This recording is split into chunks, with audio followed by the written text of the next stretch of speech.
Parashat Vayigash.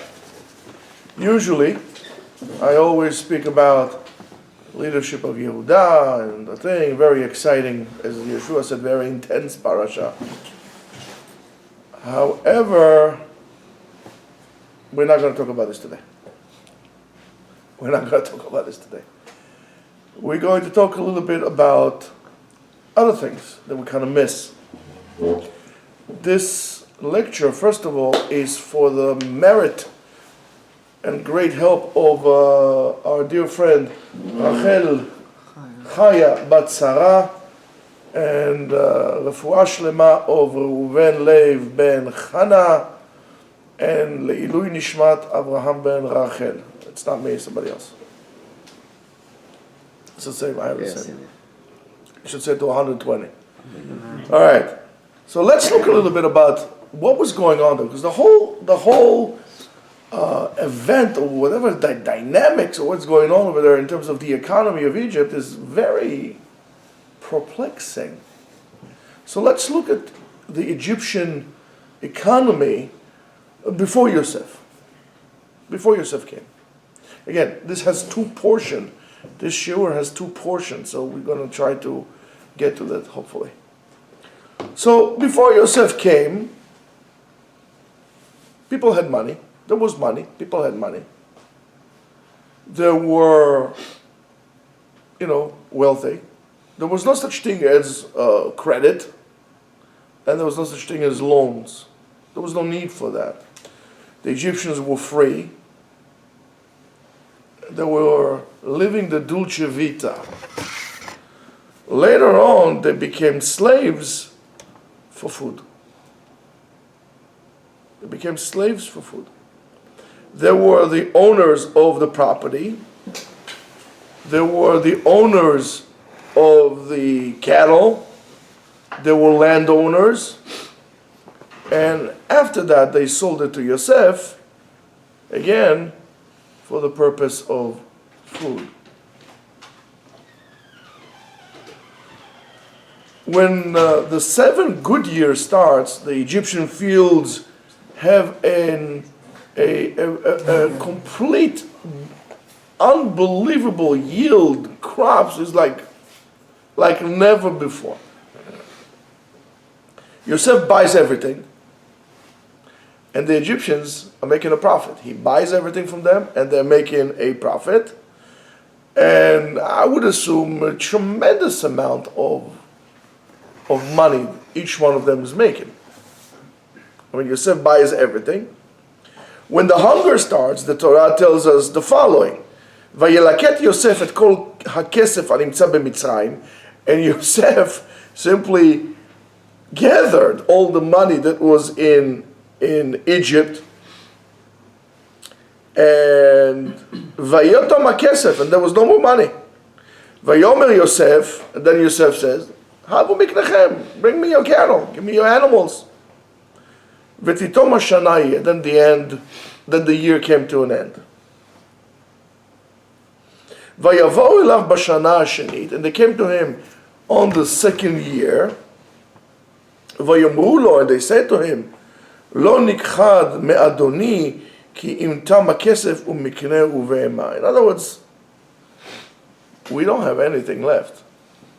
In other words, if we say that somewhere, look at this, somewhere along the first year, along the line of the first year, all the money that the Egyptians had made during the 7 good years, sefini, no more, it was gone.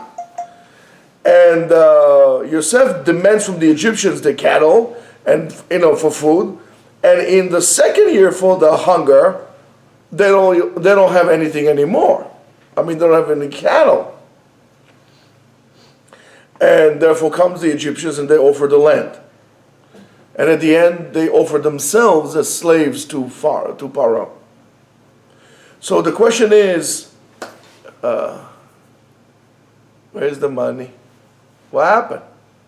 What exactly happened that they lost all this money? They had 7 years of a bubble. They made truckloads of money.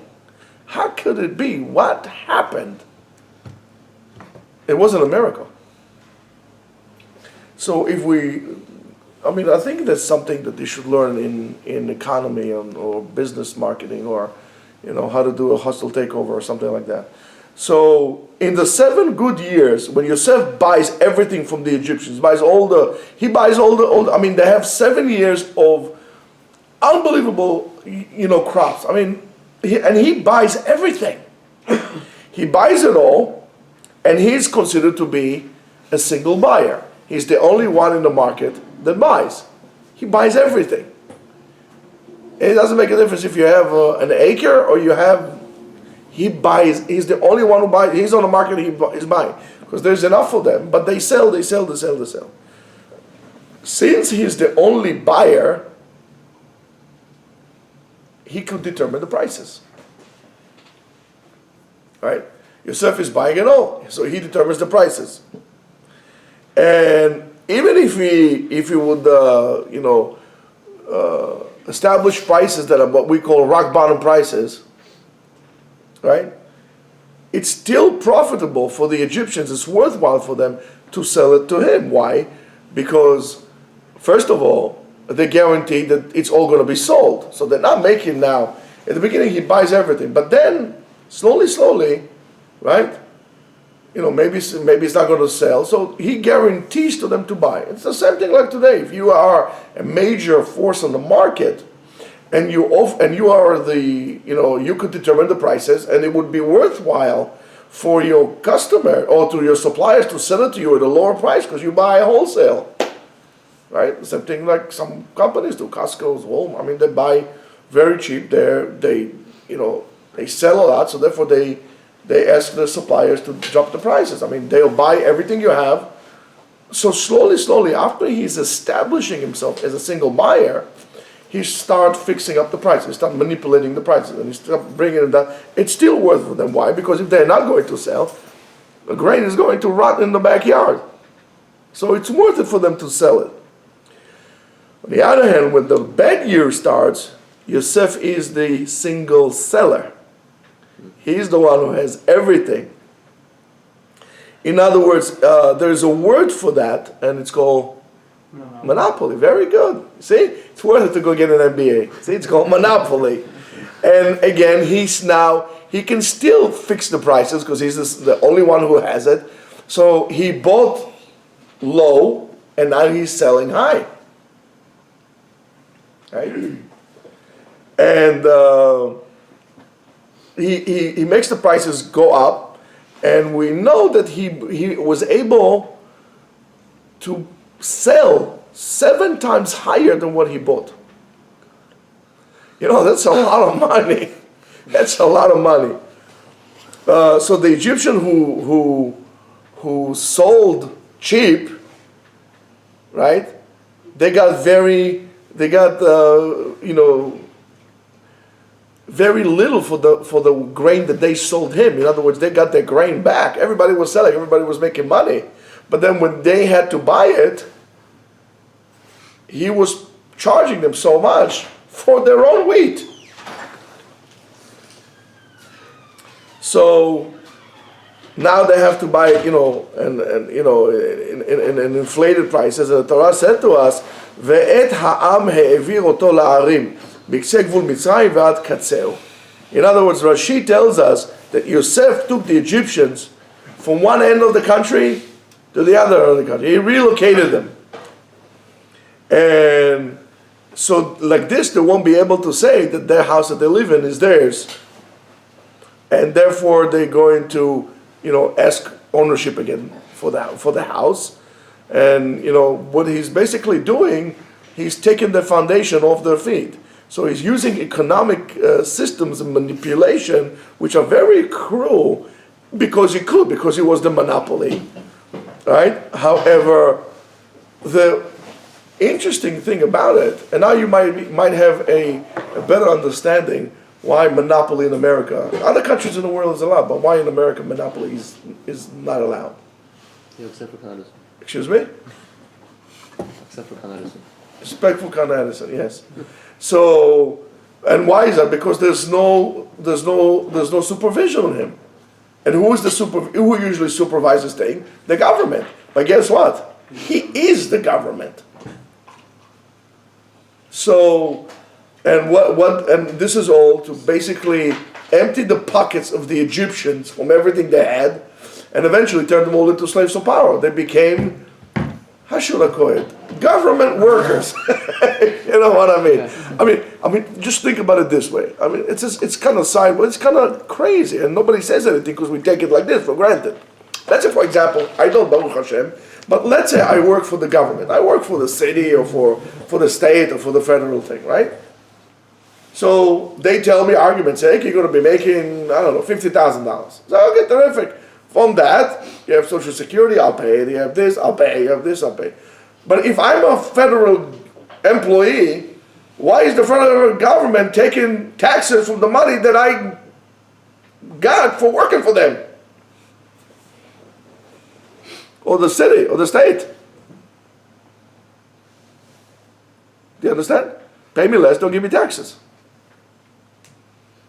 But that's exactly what Paro is doing. I mean, what Yosef is doing. Slowly, he's reaching into the pockets. And more, and more, and more, and more. You might be making a lot of money, but before you know, with all those like social programs that you have here and social programs you have there, you look at your paycheck and there's nothing there. That's exactly what Yosef was doing. So after we kind of understood what happened to all the money that they were making in the 7 good years, there's another question that comes up. Why is Yosef doing that? Why is he using economy and a very aggressive economy to really oppress the Egyptians? And the answer comes in, if you look at the initial meeting that Paro and Yosef had, when Paro tells Yosef about his dream, and then he adds to the description of the dream, that pasuk. It says, "V'tavona al kirbana velo noda ki ba'u al kirbana," and they swallow it, and it looks like they didn't swallow it. Umarein rak asher haya batchila. They look just as bad as they did before. In other words, the bad cows swallowed the good cows, and it looks like, you know, like nothing happened. I mean, they stayed skinny and they stayed looking bad. So Yosef understands from that he has really a mission. He needs to execute this dream and to really put it into an action, into work. He understands that if you'll buy from the Egyptians the crops in the good years in the same price in which he's going to sell them during the bad years, the Egyptians again will, since they made so much money, tremendous amount of money in the good years, they're going to spend it on the same food in the bad years, and at the end of the 14 years, they're going to be in the same situation that they were before. For example, if they had, let's say, I don't know, they sold, a pound of grain, I don't know what I'm just saying, a ton of grain for $100, and now they're buying it $100, so nothing lost, nothing gained. There's nothing. So he says that's not my way of doing business. I'm here to make money. I'm here to make business. I need to execute this dream. So, and they would not feel the hunger because he keeps on selling them everything. And in order to fulfill what it says, "Velo noda ki banu al kirbena umarein rak asher haya batchila," it wasn't evident that they were swollen. They looked as bad as they were before. So in order to do so in the beginning of the first year already, so the Egyptian will feel the hunger as if there was no 7 good years. At the end of the first year, all the memory and all the profits and all the gain was gone. Yosef knows, because that needs to happen. So therefore, he understands that he needs to use his power as a monopoly in order to fix the price. Can you turn this off, please? In order to fix the prices and to really be Mekayim Ratzon HaKadosh Baruch Hu, as it was the will of God, as it was transferred to him through the dream of Paro. He's basically, Yosef is executing. Yosef is not, he's not getting anything out of this. But he's a very interesting person because he's very much so want to execute the will of God as he sees that comes to him through the dreams that people come and tell him. He's very gung-ho about that. So that's a very important point to understand about Yosef. Why is he doing that? Okay? He didn't want to be a millionaire. Right? Indirectly.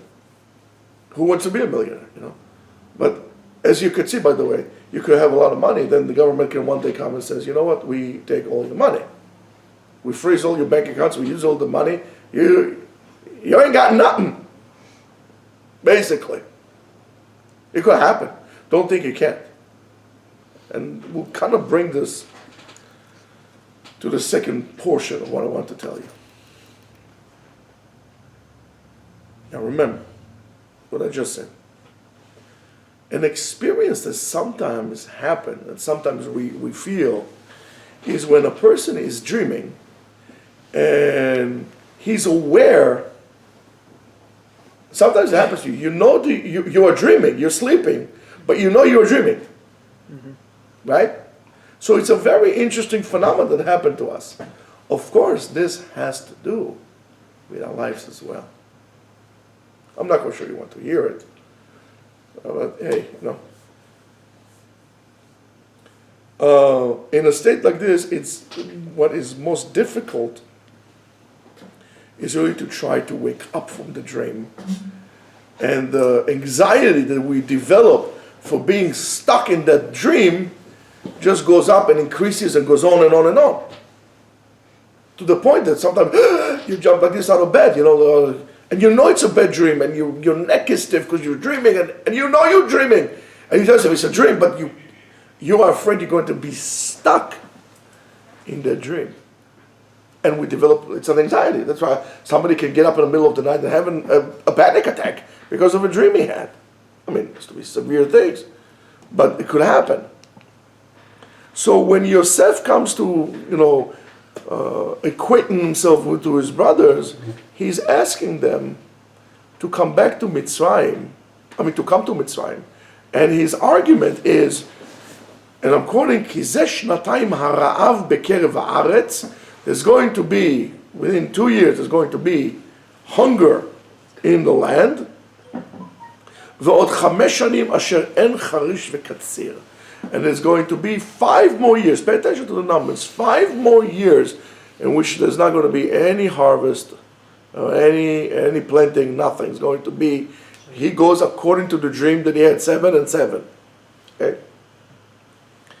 In other words, that by using those words, Yosef is exposing to them his secret information that he has. As they say, it comes from a high source in the Pharaoh's cabinet, right?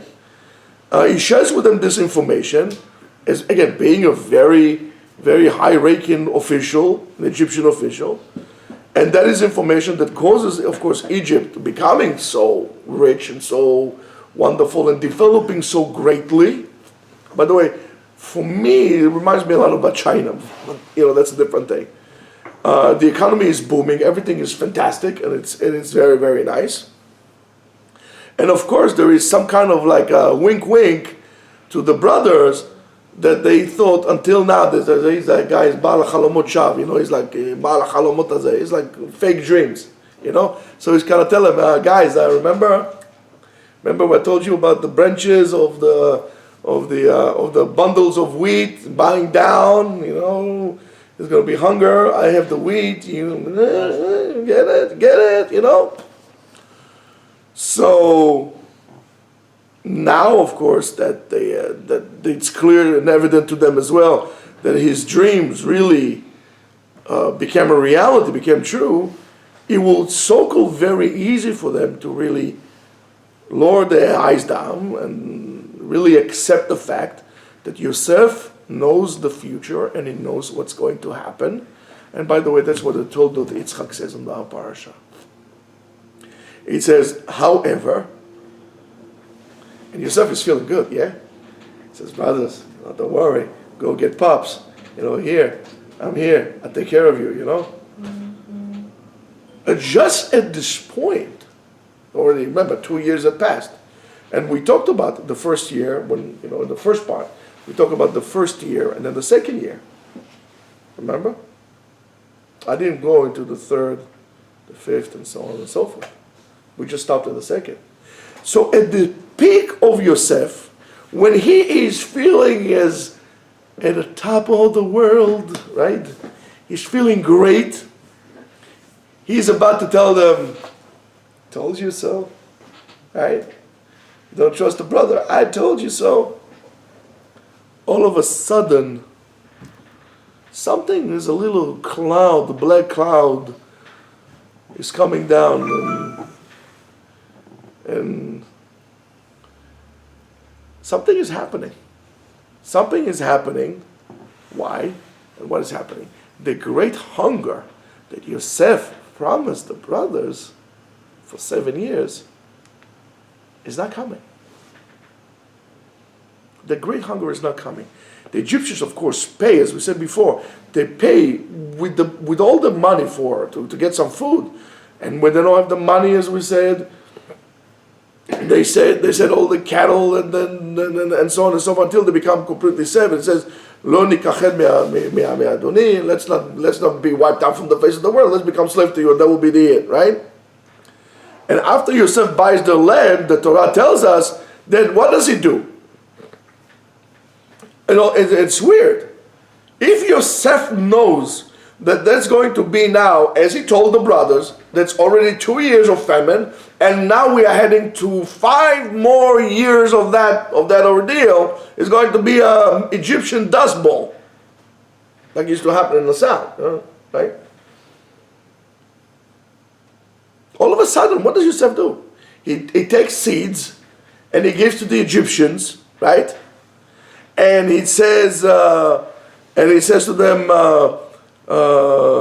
I'll give you seeds to plant for a fifth of the crops that you're going to get, and you're going to give a fifth. A fifth, right? Going to give a fifth to Paro, and the rest 4/5 is going to be to you. But 1 second, I don't understand. There's going to be famine, so why are you giving them seeds? So, as you could see from here, that starting the end of the second year, the Egyptians started to harvest, started to plant, they started to pay taxes, and they pay again. Remember I told you taxes before? They start paying great taxes to the king. There is no rav, there's no hunger, and now they start plowing and planting and so on and so forth. Which again is very interesting.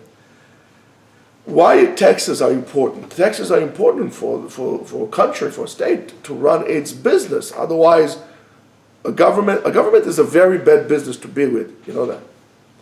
Government does not generate money. Well, usually, sometimes they do kind of like cocaine runs and stuff like that. Espada will tell you, or Noriega, in Panama, whatever. But government is a very bad business. It doesn't produce anything. It doesn't have any products. The only thing the government supposedly is giving you is services. And for the services, you need to pay.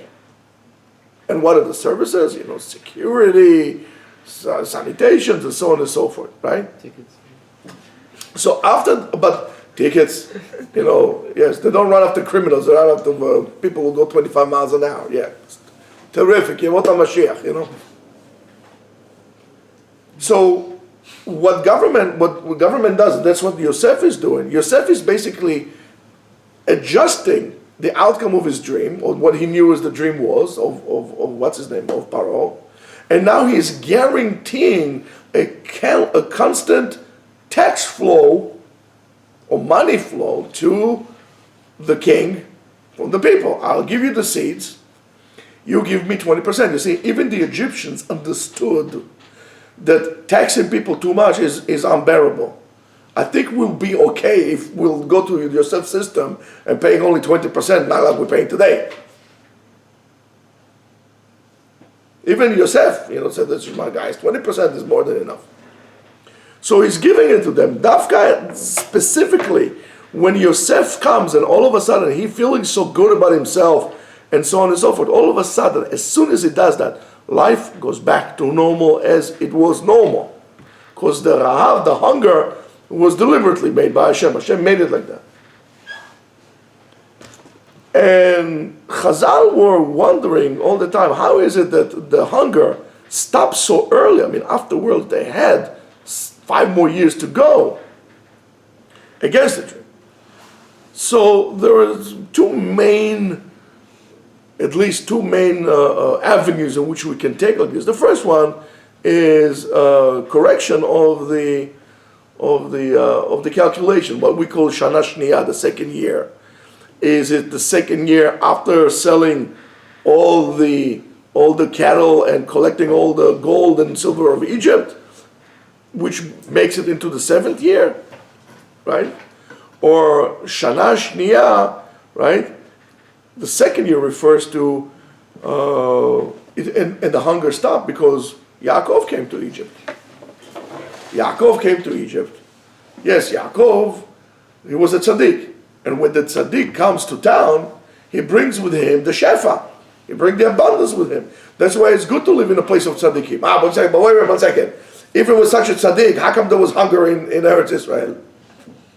Right? The hunger in Eretz Israel was pashut. It's very simple. To bring everybody to Egypt, even then did not work.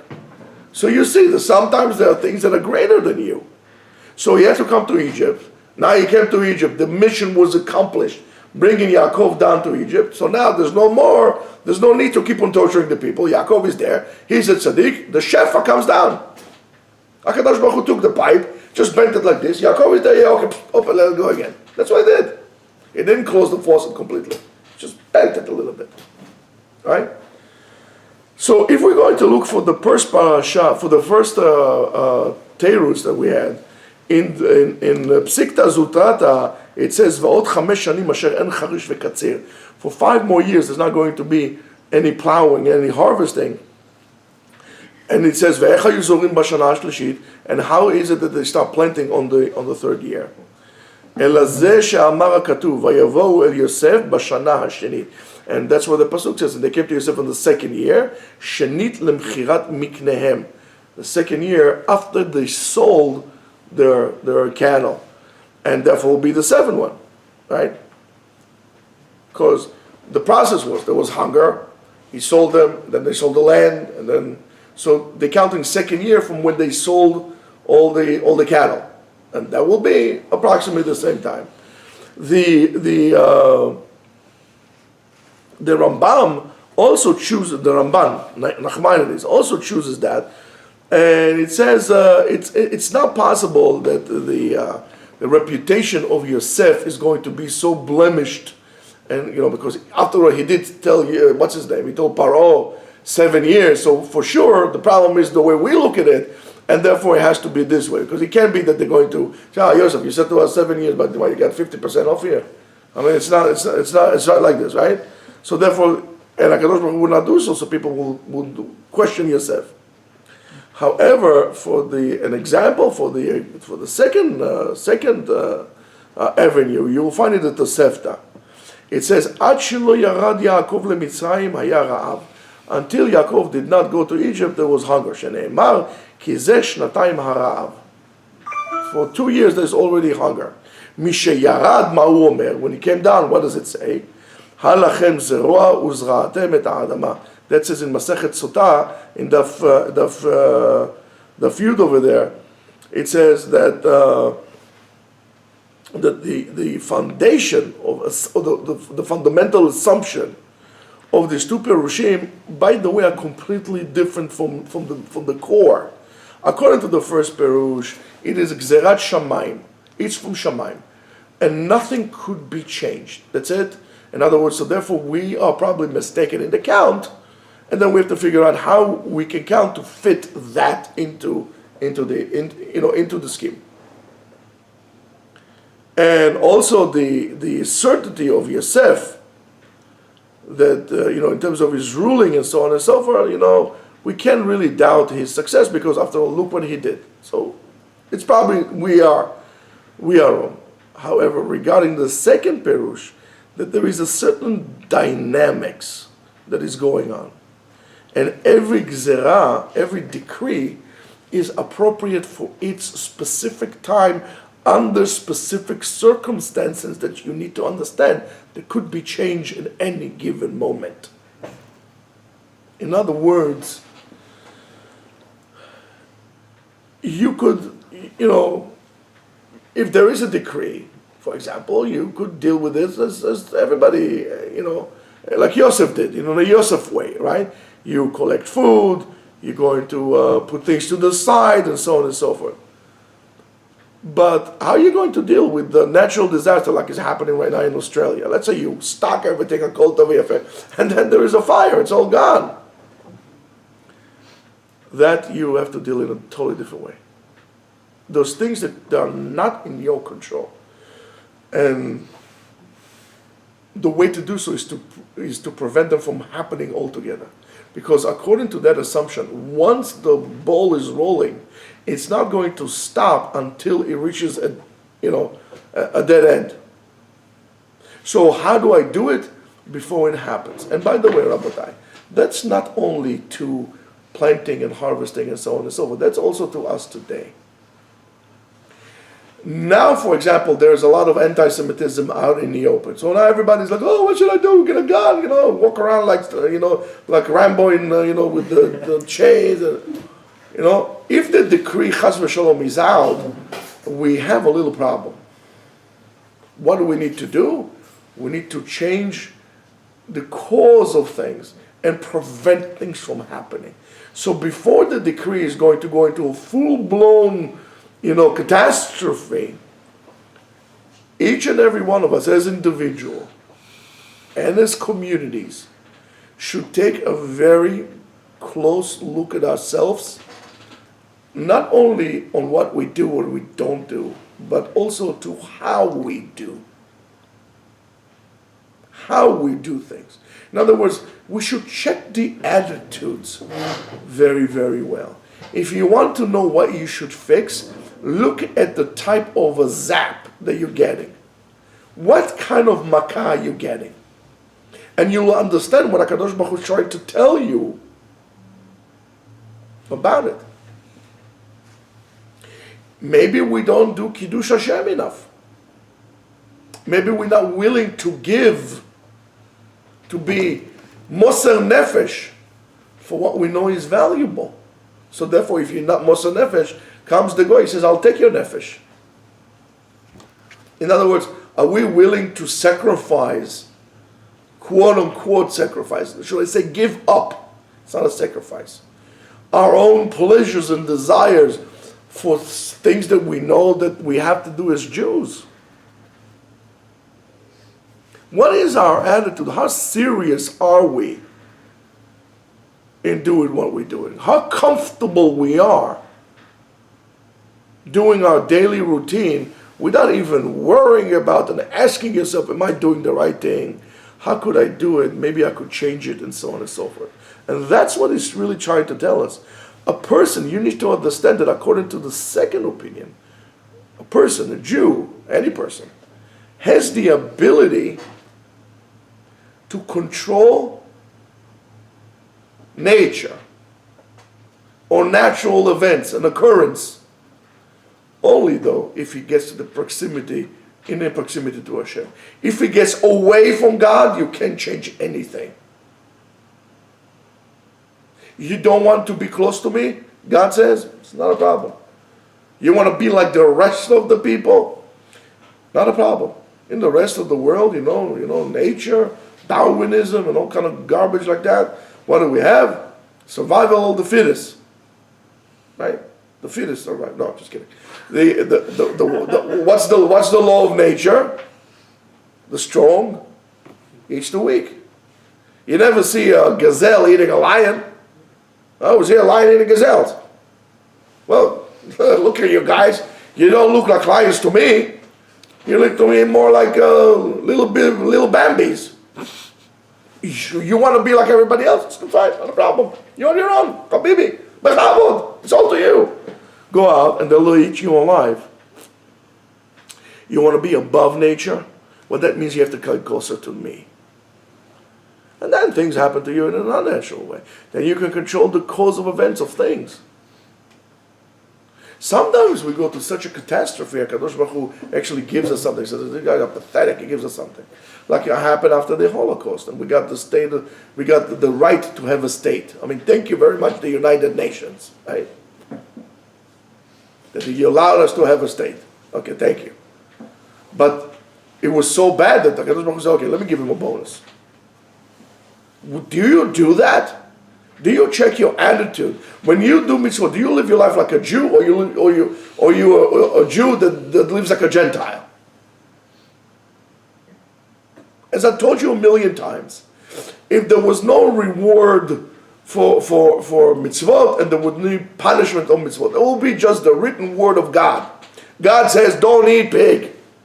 If you eat pig, you don't eat pig. No rewards, no punishment, nothing. Would you eat pig? I'll tell you, bet you a lot of people would.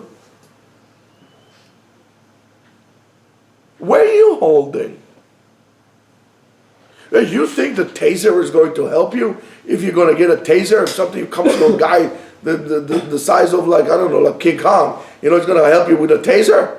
And what happens if he touches you with a taser? You're going to tase yourself together with him. You learn electricity ever in your life. You think that's going to help you? And what now? Why now? So you can come in with all your social theories and all kind of garbage like that, but really, I say you have to understand how it works. We can change the course of events depending on our proximity or yearning to get close to Hashem. Maybe we can offer another option to that, is that Yosef is trying to hint to the brothers that if they're not going to come back to Mitzrayim, there's not going to be Charish v'Katzir. In other words, there's not going to be any natural, plowing and so on and so forth. But if you're going to come, things would change. And everything could be the surprise, it's quite of a surprise, how the outcome would be, we don't know. And maybe that's the reason why Yosef is actually willing to hear the Egyptians to invest in plowing and planting and so on and so forth. Because common sense says that Yosef should have prevented him from that.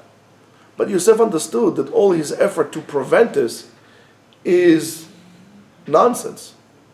Yes, he had the dreams. Yes, he had the dreams. Yes, Paro has the dreams.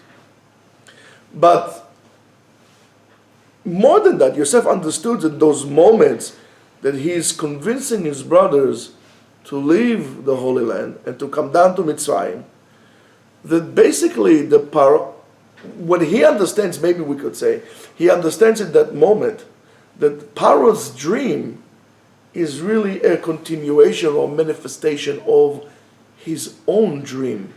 And those dreams are kind of joining together. In other words, there is a divine plan that's going to make things happen. And that's what puts those dreams together. And Am Yisrael needs to go Mitzrayim because the promise that he made Abraham. And the whole issue of having 7 good years, having 7 bad years, is just an excuse to make that plan in motion, to get the plan in motion. In other words, the dream of Paro is a dream within a dream.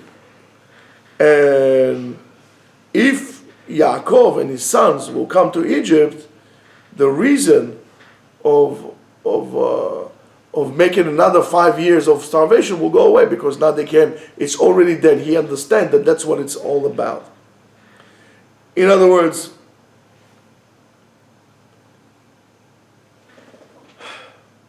you need to be very careful